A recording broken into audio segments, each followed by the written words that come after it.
Hello guys, welcome to Krishna institute online classes. Students, आज मैं आपको जो है आज की जो वीडियो है उसमें बताने जा रही हूँ फायर इंश्योरेंस के बारे में। इससे पहले की वीडियोस में हम काफ़ी अच्छे से लाइफ इंश्योरेंस के बारे में पढ़ चुके हैं। क्या क्या स्कीम्स होती थी सम एश्योर्ड लेने की लाइफ इंश्योरेंस में, वो सब हम डिस्कस कर चुके हैं। आज की वीडियो में हम डिस्कस करेंगे फायर इंश्योरेंस के बारे में, जिसमें मेनली मुझे आपको बताना है फायर इंश्योरेंस का मीनिंग और कुछ नेचर के पॉइंट्स। ओके, तो फायर इंश्योरेंस क्या है? Fire insurance means an insurance contract. ये भी एक इंश्योरेंस कॉन्ट्रैक्ट है। जैसे लाइफ इंश्योरेंस कॉन्ट्रैक्ट होता था इंश्योर्ड और इंश्योरर के बीच में, वैसे ही यहाँ पे भी जो फायर इंश्योरेंस है वो एक इंश्योरेंस कॉन्ट्रैक्ट है जो इंश्योरेंस कंपनी के बीच में और इंश्योर्ड पर्सन के बीच में होता है।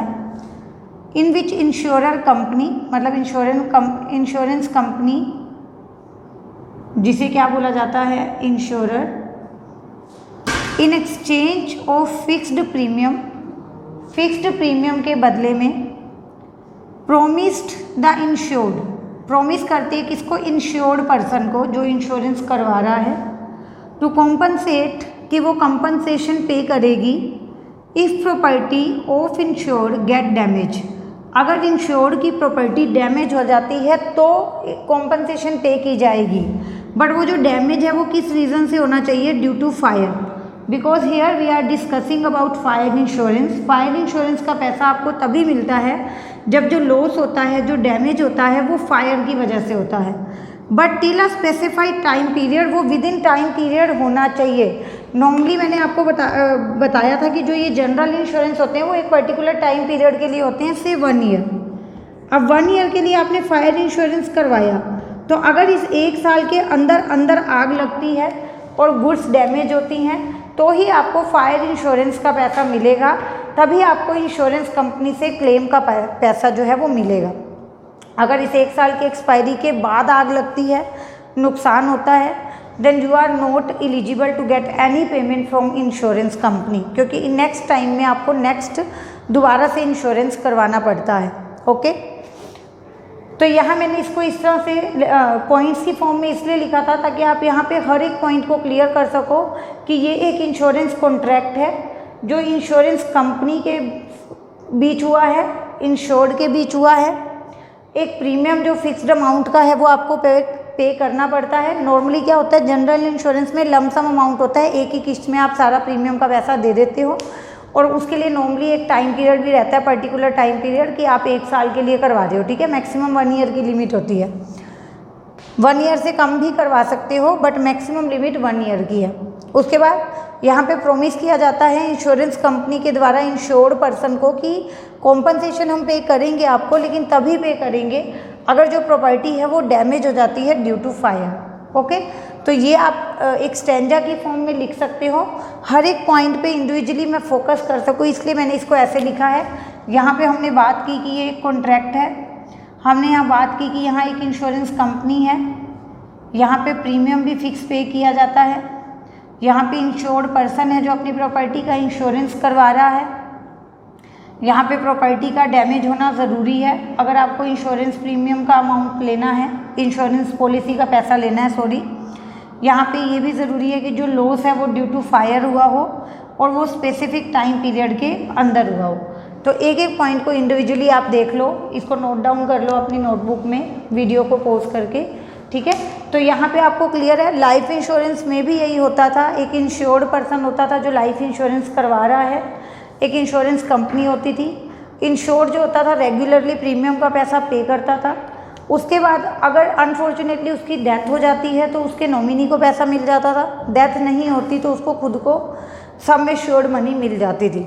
But here a little bit difference is present, and that is कि जो इंश्योर्ड है उसको कॉम्पनसेशन तभी मिलेगी अगर लॉस होगा तो।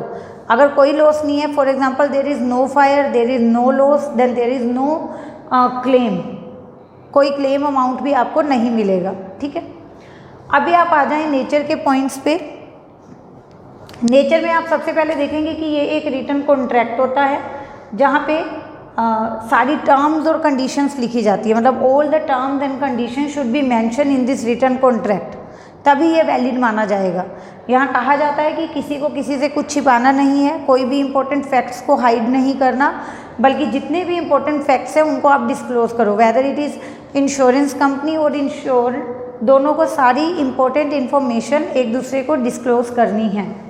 Okay, now move to second point, two parties. हमें भी पता है कि there must be presence of two parties, one is insurer जिसमें इंश्योरेंस कंपनी आती है, सेकेंड इज इंश्योर्ड जो पर्सन अपनी प्रॉपर्टी का इंश्योरेंस करवा रहा है वो। So there must be presence of two parties. उसके बाद आपका है repayment of sum assured is not necessary, ज़रूरी नहीं है कि सम एश्योर्ड का पैसा आपको मिलेगा फायर इंश्योरेंस में। अभी हम जितने भी पॉइंट डिस्कस कर रहे हैं वो सब फायर इंश्योरेंस के लिए है। मैं बार बार अगर नहीं भी बोलूँ इस पॉइंट को तो आपको खुद समझना है कि हम फायर इंश्योरेंस की बात कर रहे हैं और उस केस में सम एश्योर्ड की रिपेमेंट होगी ये ज़रूरी नहीं है, क्योंकि अभी थोड़ी देर पहले मैंने आपको बताया कि अगर आग लगेगी, अगर नुकसान होगा तो ही जो इंश्योर्ड पर्सन है उसको सम एश्योर्ड की मनी मिलेगी। अगर कोई आग ही नहीं लगी, कोई नुकसान ही नहीं हुआ तो इंश्योर्ड पर्सन को कुछ भी नहीं मिलेगा। He is not eligible to get any payment from insurance company. उसके बाद बात करते हैं period of insurance, that is specified, that is fix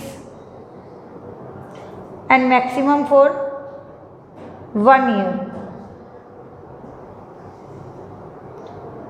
ठीक है, लाइफ इंश्योरेंस में तो ऐसी कोई लिमिट नहीं होती थी ना, बट यहाँ पर पीरियड ऑफ इंश्योरेंस फिक्स है और वो कितना है आपका 1 ईयर। कॉन्ट्रैक्ट ऑफ इंडेमिनिटी है, ये टर्म्स आपको मेन मैंने करवा दी थी पहले ही, जब हमारी कुछ वीडियो से पहले जब मैंने बेसिकली आपको इंश्योरेंस की नेचर करवाई थी ना, तभी मैंने आपको इंडेमिनिटी का मतलब वहाँ बता दिया था। कॉन्ट्रैक्ट ऑफ इंडेमिनिटी में ये होता है कि जब लॉस होता है तो ही आपको कॉम्पनसेशन अमाउंट मिलता है। ठीक है, लाइफ इंश्योरेंस जो है वो इंडेमिनिटी कॉन्ट्रैक्ट नहीं होता। लाइफ इंश्योरेंस में आप इंश्योरेंस करवा रहे हो, अनफॉर्चुनेटली कुछ हो जाता है तो फैमिली को पैसे मिलते हैं, अगर नहीं कुछ होता तो हमें मिल जाएंगे।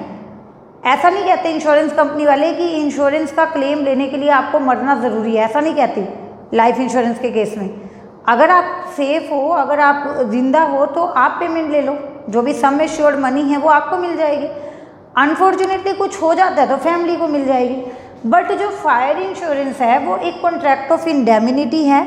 इस केस में क्या होता है कि नुकसान होना ज़रूरी है, जो इंश्योर्ड पर्सन है उसको लॉस होगा तो ही उसको कॉम्पनसेशन अमाउंट मिलेगा, तो ही उसको सम एश्योर्ड मनी मिलेगी, अदरवाइज नहीं मिलेगी। इसी को बोला जाता है contract of indemnity. Contract of indemnity एक ऐसा कॉन्ट्रैक्ट है जो आपके लॉस को पूरा करता है। लॉस होने से पहले आप जिस सिचुएशन में थे, लॉस होने के बाद भी आपको उसी सिचुएशन में पहुंचाया जाता है। कैसे? आपको क्लेम का पैसा वापस देंगे। आगे हम बात करें ओनली प्रोटेक्शन एलिमेंट, यहाँ सिर्फ प्रोटेक्शन एलिमेंट है, that means here is no investment element,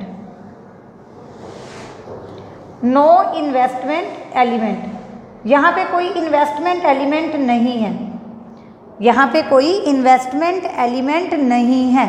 means कि ऐसा नहीं है कि मैं अपनी छोटी छोटी सेविंग्स को जोड़ूंगी, पैसा इकट्ठा करूंगी, कल को मेरा पैसा बहुत सारा इकट्ठा हो गया और वो कुछ टाइम के बाद मुझे मिल गया। नहीं, यहाँ ऐसा नहीं होता।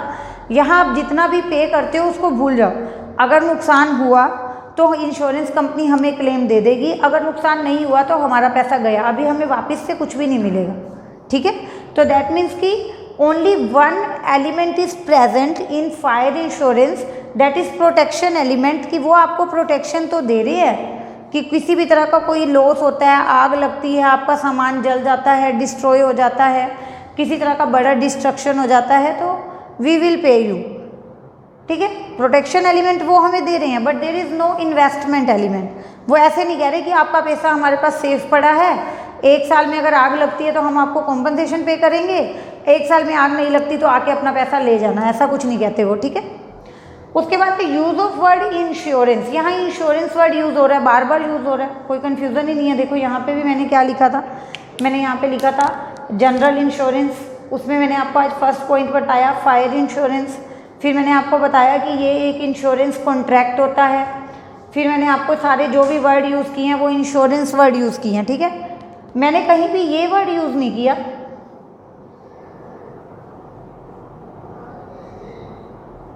क्या कहीं नहीं किया ना, एश्योरेंस वर्ड यूज़ नहीं किया, because this word is used only in life insurance.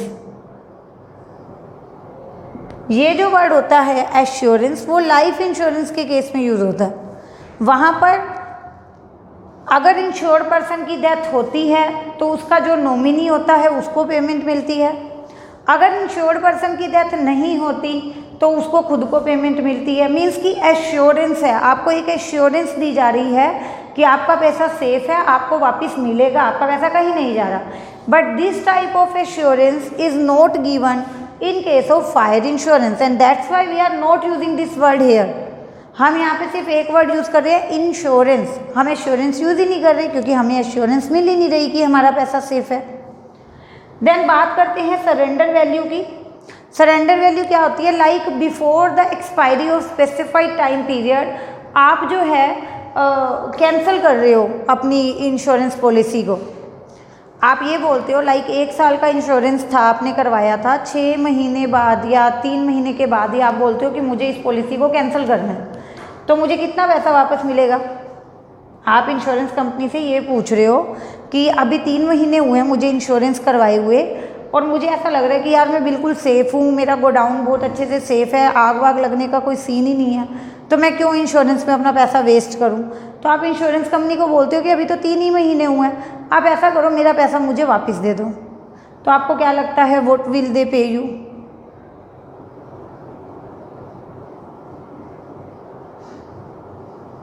Nothing. Okay, surrender value is 0।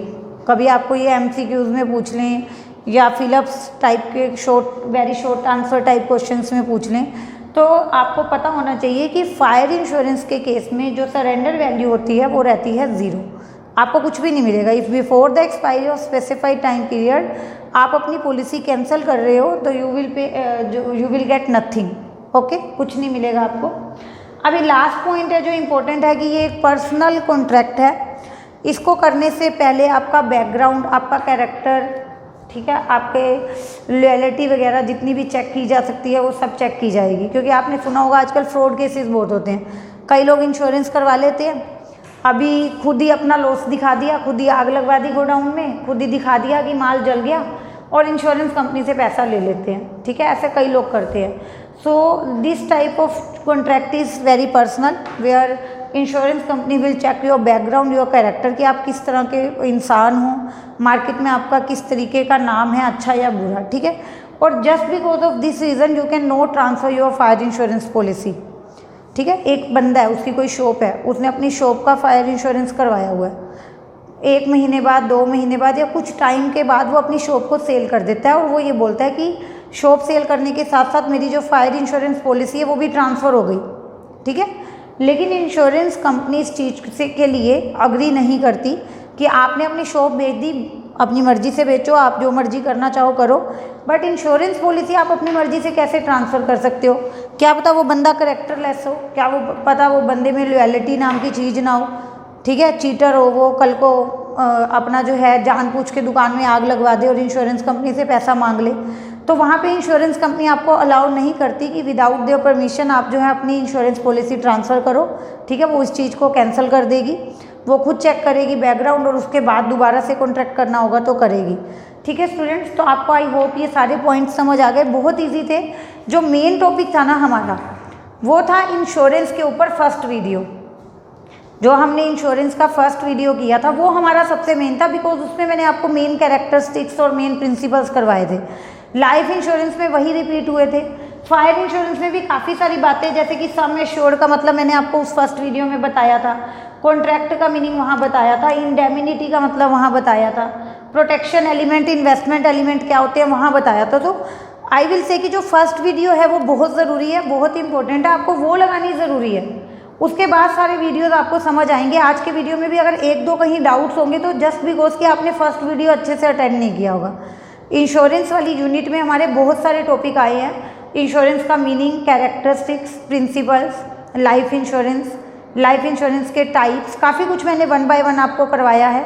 Even assurance और इंश्योरेंस का डिफरेंस भी मैंने आपको करवाया था। इसके ऊपर एक इंडिविजुअल वीडियो मैंने बनाया था एश्योरेंस और इंश्योरेंस के डिफरेंस पे। तो आप ये सारी पहले वाली वीडियोस अटेंड करें, उसके बाद फायर इंश्योरेंस की वीडियो लगाएं। समझ आ गया आज का आपको टॉपिक? जल्दी से मैं रिपीट कर देती हूँ कि फायर इंश्योरेंस एक इंश्योरेंस कॉन्ट्रैक्ट होता है जहाँ इंश्योरेंस कंपनी इंश्योर्ड पर्सन को प्रॉमिस करती है, ठीक है, कि वो उसको कॉम्पनसेशन पे करेगी इन केस अगर किसी तरह का डैमेज होता है due to fire, but that damage should be within a specified time period.